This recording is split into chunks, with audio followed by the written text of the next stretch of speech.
Red టీవీలో మీ వ్యాపార ప్రకటనల కోసం ఈ నంబర్ ని సంప్రదించండి 6281747728. అండ్ ఇప్పుడు కాంగ్రెస్ ప్రభుత్వం వచ్చి 100 డేస్ అయింది. 6 గ్యారంటీలతో వచ్చారు. ఇప్పుడు ఈ 6 గ్యారంటీలు అంటే నేను ముందే చెప్పాను మీరు జెన్యూన్ పర్సన్ మాకు. సో ఈ 6 గ్యారంటీలు కరెక్ట్గా అమలు అవుతున్నాయి, ఓకే.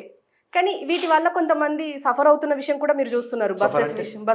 బస్సెస్ విషయంలో కానీ ఇప్పుడు కండక్టర్లు డ్రైవర్లు కూడా సఫర్ అవుతున్నారు. అయితే ఇప్పుడు ఇవి కరెక్ట్గా ఉన్నాయంటారా? ఈ 6 గ్యారంటీలు మంచివే అంటారా? ఆల్రెడీ కర్ణాటక ఎఫెక్ట్ అయ్యింది. హారిక, పెళ్ళి అయితే పాప లేకుంటే బాబు పుట్టాలంటే ఎంత టైం పడాలి? 9 months, 100 డేస్ కదా. 1 year మాకు ఇవ్వండి, దాని తర్వాత చక్కగా చేస్తలేర్రా భయ్ అని చెప్తే మేము ఒప్పుకుంటాం. కానీ ఇంత తొందరగా ఇంపాసిబుల్ స్కీమ్లకు అమలు చేస్తాం. బస్సులు కావాలి ఒక 200 అంటే ఎక్కడి నుంచి తయారు ఉంటుంది, వచ్చేస్తుంది. సింపుల్, మామిడి పండు లేకుంటే జామకాయ పోయి తీసుకురావాలి, దానికైనా టైం పడుతుంది. So that you have to understand, right? కానీ మా చిత్తశుద్ధి 100% ఇస్తాం. మొత్తం అప్పులలో పెట్టినాడు ఈ స్టేట్కి. ఎక్కడి నుంచి అప్పు అడగాలి అంటే కూడా అంత అప్పు తీసుకున్నారు. ఇంట్రెస్ట్ ఎంతో 100 కోట్లు పోతున్నాయి. ఇట్లాంటి టైంలో మొత్తం సర్ప్లస్ స్టేట్కి అప్పుల స్టేట్ చేసి మొత్తం అది ఫ్యామిలీ మొత్తం డెవలప్ అయి మొత్తం ఇండియాలో మోస్ట్ కరప్టెడ్ స్టేట్కి చేసి మోస్ట్ కరప్టెడ్ సీఎం ఇది మొత్తం కనిపిస్తున్నది. ఇప్పుడు కవిత లోపల పోయింది కదా, అన్నీ ఇప్పుడు బయటనే వస్తూనే ఉంటాయి. చూడు 6 monthsలో మేము అప్పుడే చెప్పినాం, 2 years 3 years ముందునే చెప్పినాం. తొందర నవ్వేది, ఏం చెప్తున్నారో ఫిరోజ్ అన్న, ఏం చెప్తున్నారో ఫిరోజ్ అన్న. చూడును, స్టార్టింగ్ కవితతో అవుతుంది, దాని తర్వాత కేసీఆర్ పోతారు, దాని తర్వాత కేటీఆర్ పోతారు, అందరు పోతారు రా భయ్. వీళ్ళ పర్మనెంట్ అడ్రస్ తిహార్ జైలు అవుతుంది అని 3 years ముందునే చెప్పిన. నాకు అమ్మ ఆగు, నాకు కవిత మీద కోపం లేదు. యాజ్ అ పొలిటీషియన్ జబర్దస్త్ అమ్మాయి, జబర్దస్త్, బ్రిలియంట్. నాకు ఒక అక్క చెల్లె, నేను మహిళలకు గౌరవం ఇస్తా. కానీ వాళ్ళు ప్రజలకి మేలు చేయకుండా వాళ్ళే సంపాదించుకున్నారు, అది అన్యాయం. ఒక ముఖ్యమంత్రి ఒక కింగ్ లాగా డిక్టేటర్ లాగా బిహేవ్ చేస్తున్నాడు, ఇది రాంగ్. ఫామ్ హౌస్లో ఉంటున్నాడు, ఎక్కడో ఉంటున్నాడు, ప్రగతి భవన్లో వస్తలేడు, 1 time కూడా సెక్రటరియట్లో కూర్చోడు. ఇట్లాంటి ముఖ్యమంత్రి ప్రజల ముఖ్యమంత్రి కాకపోతే ప్రజలు మేల్ గారు, వాళ్ళ సిండికేట్, వాళ్ళ మినిస్టర్లు, వాళ్ళ ఎమ్మెల్యేస్, ఇంకా వాళ్ళ ఫ్యామిలీనే డెవలప్ అవుతుంది. కానీ 1 day మా పార్టీ పవర్లో వచ్చిన తర్వాత ఆ సిండికేట్ మా దగ్గర వచ్చేస్తారు, ఆ ఎమ్మెల్యేస్ మా దగ్గర వచ్చేస్తారు, ఆ ఎంపీలు వచ్చేస్తారు. ఎందుకంటే వాళ్ళు జెన్యున్ కాదు. కేసీఆర్, నువ్వు దొంగ డబ్బులతో వాళ్ళకు కొన్నా, ఆ దొంగ డబ్బులు ఇచ్చి ఓట్లు సంపాదించుకున్నావా? మందు తాపిచ్చి చేసినావా? ఎవరిని దొంగ డబ్బులు తీసుకున్నారు, ఎవరిని మందు తాకుతున్నారు, వాళ్ళు మా దగ్గర వచ్చేస్తారు. దానికోసమే ఛాలెంజ్. ఎవరెవరు బీఆర్ఎస్ ఎమ్మెల్యేస్ వింటున్నారు, ఫిరోజ్ ఖాన్ ఛాలెంజ్ తీసుకో. కేసీఆర్ దగ్గర ఉండు, లాయల్టీ చూపి. నువ్వు చూపించలేవు, ఎందుకంటే దొంగ డబ్బులు, దొంగ దారు, దొంగ ప్రాపర్టీలు అంతా చేసుకున్నావా? దానికి కాపాడాలి అంటే మా దగ్గర నువ్వు రావాలి. కానీ మీరు దొంగలు, కానీ మేము తీసుకుంటాం. ఎందుకంటే కేసీఆర్ మాకు చేసిన అదే రిటర్న్ మేము ఇస్తాం. రిటర్న్ గిఫ్ట్ ఇవ్వాలి కదా, మాకు ఇచ్చినారు కదా. కాంగ్రెస్కి సర్వనాశం చేస్తాడని మొత్తం వచ్చి సోనియమ్మ దగ్గర కూర్చొని 2 ఎంపీలు ఉన్న తర్వాత సోనియమ్మ కాంగ్రెస్ ఇచ్చిన తర్వాత ఆ అమ్మ కాలు మొక్కి కాలు గుంజి పోయావు కదా అమ్మ. కేసీఆర్ అమ్మకి గిఫ్ట్ ఇవ్వాలి కదా, రేవంత్ రెడ్డి డిసైడెడ్ కదా. ఇది స్టోరీ. దీనిలో ఏదైనా మేము తప్పు చేస్తుంటే no problem, diamond will cut diamond, iron will cut iron, ఈ లంగా విల్ కట్ మా హీరో రేవంత్ అన్న. సింపుల్. అండ్ ఇప్పుడు అందుకేనా ఈ ఢిల్లీ లిక్కర్ స్కామ్ అంటే మొన్న బడాబాయ్ అని చెప్పేసి సంబోధించిండు రేవంత్ రెడ్డి మన మోదీని. అంటే మోదీకి మంచి అనుకూలంగా ఉంటే నో కేస్, యాంటీగా ఉంటే ఈడీ కేసు అని చెప్పేసి నడుస్తుంది బయట. అంటే పగబడుతున్నారంటారా ఈ ఢిల్లీ లిక్కర్ స్కామ్? ఇప్పుడు నిన్న కవిత అండ్ కేజ్రీవాల్, అంతకుముందు హేమంత్ సోరెన్, ఏమంటారు ఇది ఢిల్లీ లిక్కర్ స్కామ్ లేదమ్మా. గురించి? ఇదే మాట మీ బీజేపీకి, కిషన్ రెడ్డికి, అమిత్ షాకి, సంజయ్ సంజయ్ నేను 100 సార్లు అడిగిన. ఈ మొత్తం కరప్షన్ డ్రామా ఎలక్షన్ ఒక నెల ముందు ఎందుకు చేస్తారు మీరు? ఎలక్షన్ ముందు మీకు ఎందుకు గుర్తు రాదు? సో మీకు అడ్వాంటేజ్ రావాలి. ఎందుకంటే మీరు మోదీ చెప్పిన ఏం మాటలు అది కూడా అమలు కాలేదు. మోదీ 24/7 పని చేస్తాడు, నేను ఒప్పుకుంటా. మా ప్రైమ్ మినిస్టర్ నేను ఒప్పుకుంటా. జబర్దస్త్ స్టోరీటర్ నేను ఒప్పుకుంటా. కానీ నువ్వు ప్రామిస్ చేసింది అమలు అయింది కాదు కదా. సబ్కా సాత్, సబ్కా వికాస్, సబ్కా ప్రయాస్, సబ్కా విశ్వాస్ అన్న ప్రధానమంత్రి మీరు 100 ప్రామిస్లు చేసినారు. ప్రైస్ హైక్ మీద మీకు కంట్రోల్ లేదు, అన్ఎంప్లాయ్మెంట్ కంట్రోల్ లేదు, ఉద్యోగాలు ఇవ్వడానికి మీకు చిత్తశుద్ధి లేదు, తెలంగాణకి డబ్బులు ఇవ్వాలి, డెవలప్ చేయాలి లేదు. ఇప్పుడు ఎలక్షన్ వచ్చిన తర్వాత డ్రామా మీరు తిరుగుతున్నారు. గ్రౌండ్లో మీరు ఏం చేస్తున్నారు? సో వీళ్ళ ఎలక్షన్ స్ట్రాటజీలో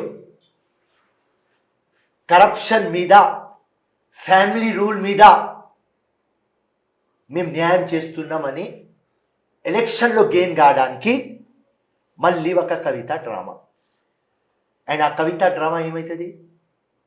బీజేపీకి అడ్వాంటేజ్ అవుతుంది. అండ్ ఒకవేళ బీఆర్ఎస్కి కూడా అడ్వాంటేజ్ అవుతుంది. సింపతి ఎక్కడన్నా పోవచ్చు. సో పని ఆధారంగా ఓట్లు తీసుకోకుండా ఇమోషన్ సెంటిమెంట్లో మొత్తం ఇండియాలో డ్రామా నడుస్తుంది. హిందుత్వ అని డ్రామా నడుస్తుంది. డివైడ్ అండ్ రూల్ డ్రామా నడుస్తుంది. ఇండియా అంటే ఏం? Unite and lead. Congress party unite and lead, వేరే వాళ్ళు డివైడ్ అండ్ రూల్. సో ఇది అన్ని ప్రజలకు అర్థమవుతున్నాయి. అండ్ నాకు అడిగినాను లాస్ట్ టైం, ఒక ప్రెస్ యాంకర్ మీలాగా అడిగింది, నరేంద్ర మోదీకి తీయాలంటే ఏం చేయాలి? కాంగ్రెస్ పార్టీ ఎట్లా యునైట్ అయింది తెలంగాణలో, పబ్లిక్లో అవగాహన తీసుకువచ్చినాం. ప్రతి ఒక్క డిస్టిక్కి 1, 2, 2, 5 పెద్దోళ్ళు సంలాయించుకున్నారు. అక్కడనే ఎట్లా ఖమ్మం మా బట్టన్న మొత్తం చూసుకున్నాడు, పొంగులేటి శ్రీనివాస్కి తీసుకున్నాడు. ఇక్కడ పక్కకు పోతే నల్గొండ కోమటిరెడ్డి కానీ, ఉత్తమన్న కానీ, జానారెడ్డి సాబ్ కానీ ఎట్లా గట్టిగా చేసుకొని దాంట్లో రేవంత్ రెడ్డి పోవాలి, హంగామా చేయాలి, రావాలి. ఇట్లా చేసి అవగాహన పబ్లిక్కి తెచ్చినాం. కాబట్టి కేసీఆర్ బతుకు బస్టాండ్ అయిపోయింది. ఇదే సేమ్ ఇండియాలో గట్టిగా తిరిగి అందరికీ చెప్తే నరేంద్ర మోదీ కానీ, బీజేపీ కానీ బతుకు బస్టాండ్ అవుతుంది. లేకుంటే ఉట్టి ఎలక్షన్లు ఇట్లా పోతే కష్టమైపోతుంది అని నా అభిప్రాయం. నేను ఎప్పుడు కూడా ఏదైనా చెప్పడానికి వెనక ముందు పోను. గ్రౌండ్ లీడర్ కాబట్టి వాస్తవాలు చెప్తా. అండ్ అలాగే ఇప్పుడు రేవంత్ రెడ్డి కూడా సేమ్ గర్వాపసి లేకపోతే ఆకర్ష్ అని చెప్పేసి ఒక గేమ్ ఆడుతున్నారు. ఒకవేళ బీఆర్ఎస్ ఎమ్మెల్యేలు రాకపోతే వాళ్ళని బెదిరిస్తున్నారు, పార్టీలోకి రాకపోతే అని చెప్పి అంటున్నారు. అందుకే గేట్లు ఎత్తేయడం అని చెప్పేసి కూడా అంటున్నారు. అయితే ఇప్పుడు మల్లారెడ్డి మీద కేసులు, ఐటీ రైట్స్, అలాగే మొన్న అక్రమ కూల్చివేత, ఇట్లా రెగ్యులర్గా ఏదో ఒకటి జరుగుతూనే ఉంది. మల్లారెడ్డిని టార్గెట్ చేసిండ్రు. ఎందుకు? మీరు కేసీఆర్ మా ఎమ్మెల్యేస్కి తీసుకున్నాం, మేం వాళ్ళ ఎమ్మెల్యేస్కి తీసుకుంటాం. డిఫరెన్స్ ఒకటే. కేసీఆర్ మా ఎమ్మెల్యేస్కి తీసుకుంటే 50 కోట్లు, 60 కోట్లు, 40 కోట్లు రా మినిస్టర్లు ఇస్తా అది ఇది చెప్పి డబ్బులు ఇచ్చి కొనుక్కున్నారు. ఇప్పుడు మా పరిస్థితి ఎట్లా అంటే, రేవంత్ రెడ్డి ఆ హీరో పరిస్థితి ఎట్లా అయిపోయింది అంటే, వీళ్ళు డబ్బులు ఇస్తారంట మాకు. అర్థమైంది అమ్మా? అదే డిఫరెన్స్. సో రేవంత్ అన్న ఏం డిసైడ్ చేస్తున్నారు? ఈ గవర్నమెంట్ ట్రాన్స్పరెంట్ ఉండాలి, అకౌంటబుల్ ఉండాలి, నో కరప్షన్, సింపుల్. ఇలా 100 డేస్ అయింది అమ్మ. యాంటీ కరప్షన్లో 100 డేస్లో more than 200 cases, more than 200 మందికి ట్రాప్ చేసిన. సో మా ముఖ్యమంత్రి మైండ్ సెట్ మీరు తీసుకోవాలి. No corruption. ఏ తప్పు కేసీఆర్ చేసినా ఆ తప్పు రేవంత్ రెడ్డి చేయడు. రేవంత్ రెడ్డి మొత్తం జీవితం రక్తం కానీ చెమటా కానీ డబ్బులు కానీ మొత్తం పెట్టేస్తాడు. రేవంత్ రెడ్డికి బంగారు తెలంగాణ ఎట్లా చేయాలి, సోనియామ్మకు ఎట్లా గిఫ్ట్ చేయాలి అని ఆయన ఆలోచన. మా మీటింగ్లో ఫస్ట్ మీటింగ్లో అందరు కంటెస్టెడ్ ఎమ్మెల్యేస్కి కూర్చోపెట్టి ఒక్కటే మాట చెప్పిన, ఏదైనా కాంగ్రెస్కి మంచి అయితే చేయండి కానీ ఎవరు కరప్షన్ చేయవద్దు. ఎవరికైనా ఏ స్థాయి లీడర్ కూడా కరప్షన్ చేస్తే ఇంటెలిజెన్స్ స్పెషల్ బ్రాంచ్ స్పెషల్ వింగ్లు వాచ్ చేస్తున్నారు. నా ముందు కంప్లైంట్ వస్తే ఏ స్థాయి కూడా వ్యక్తి ఉంటే అతనికి నేను జైలుకి పంపించేస్తా ఆయన స్ట్రైట్ చెప్పేస్తున్నారు. సో ఇవాళ పరిస్థితి ఏమంటే ఈ లంగా దొంగ ఎమ్మెల్యేస్ మాకు డబ్బులు ఇస్తారంట, కానీ మేము వాళ్ళకు తీసుకుంటాం, డబ్బులు తీసుకోము, డబ్బులు ఇవ్వము, అంతే, మా పగ తీరుస్తాం అంతే. అండ్ ఇప్పుడు కాంగ్రెస్ ప్రభుత్వం వచ్చినప్పటి నుంచి వెళ్ళి కొంతమంది మాట్లాడుకుంటారు, అది సోషల్ మీడియా అవ్వచ్చు, బయట ప్రజలు కావచ్చు, కరెంటు పోతే అయ్యో కాంగ్రెస్ ప్రభుత్వం వచ్చింది అందుకే కరెంటు పోతుంది, వాటర్ రాకపోతే కాంగ్రెస్ ప్రభుత్వం వచ్చింది అందుకే వాటర్ వస్తలేవు. ఈవెన్ కొన్ని మనం చూస్తున్నాము, కొన్ని వీడియోలు పొలాలు ఎండిపోతున్నాయి. సో ఒక సభలో రేవంత్ రెడ్డి కూడా అన్నారు ఖచ్చితంగా కరువు రాబోతోంది అనేసి. అంటే కరువు నిజంగానే వస్తుంది అంటారా? అది న్యాచురల్ కెలామిటీస్, దానికి చెప్తాం కదా యూనివర్స్ అది చేస్తుంది, ఏ దేవుడు కూడా చేయడు. సో అట్లనే ఏదైనా ముఖ్యమంత్రి కానీ ప్రధానమంత్రి కానీ కరువు రావాలని ఆలోచిస్తాడమ్మా? No, never. సో ఆయన చెప్పేది ఒక రెఫరల్ టు కాంటెక్స్లో ఏదో సబ్జెక్ట్, దానికి ప్రతి ఒక్కడు ఒక భూతద్దం అద్దం పెట్టుకొని చూస్తాం. అద్దం కాదు, గాగుల్స్ ఏమంటారు, గాగుల్స్ ఏమంటారు, భూతద్దమే సార్. ఇది ఒకళ్ళు ఏది పెట్టుకుంటారు, నూనె పెట్టుకుంటావా, ప్రతి ఒక్కరు ఒకటి పెట్టుకొని చూస్తారు. ఇప్పుడు కరెంట్ పోతుంది, లైట్ వస్తలేదు, ఇంకా నీళ్ళు వస్తలేదు అంటే మెయింటెనెన్స్ ఉండాలి కదా, ఏదో ఉంటుంది కదా.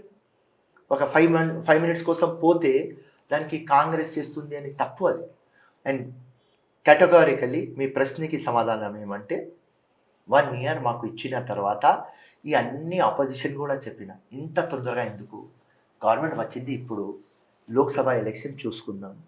ఒకవేళ కాంగ్రెస్ గవర్నమెంట్ కరెక్ట్ చేస్తలేదు, 6 guarantees అమలు అవుతలేవు, చాలామందికి ప్రాబ్లంలు అవుతున్నాయి, నీళ్ళు వస్తలేదు, లైట్ల ప్రాబ్లం అవుతుంది, ఫార్మర్స్ సూసైడ్ చేసుకుంటున్నారు అని ఒక అభిప్రాయం ఉంటే ఈ 17 seatsలో రెఫరెండం వచ్చేస్తుంది కదమ్మా. కాంగ్రెస్కి 10+ రాకపోతే కాంగ్రెస్ గవర్నమెంట్ మంచిది లేదు, 10+ వస్తే వెరీ గుడ్. ఈ ఈక్వేషన్లో పోదాం. దాని తర్వాత MP election June 4th result, ఆ రోజు మాట్లాడదాం.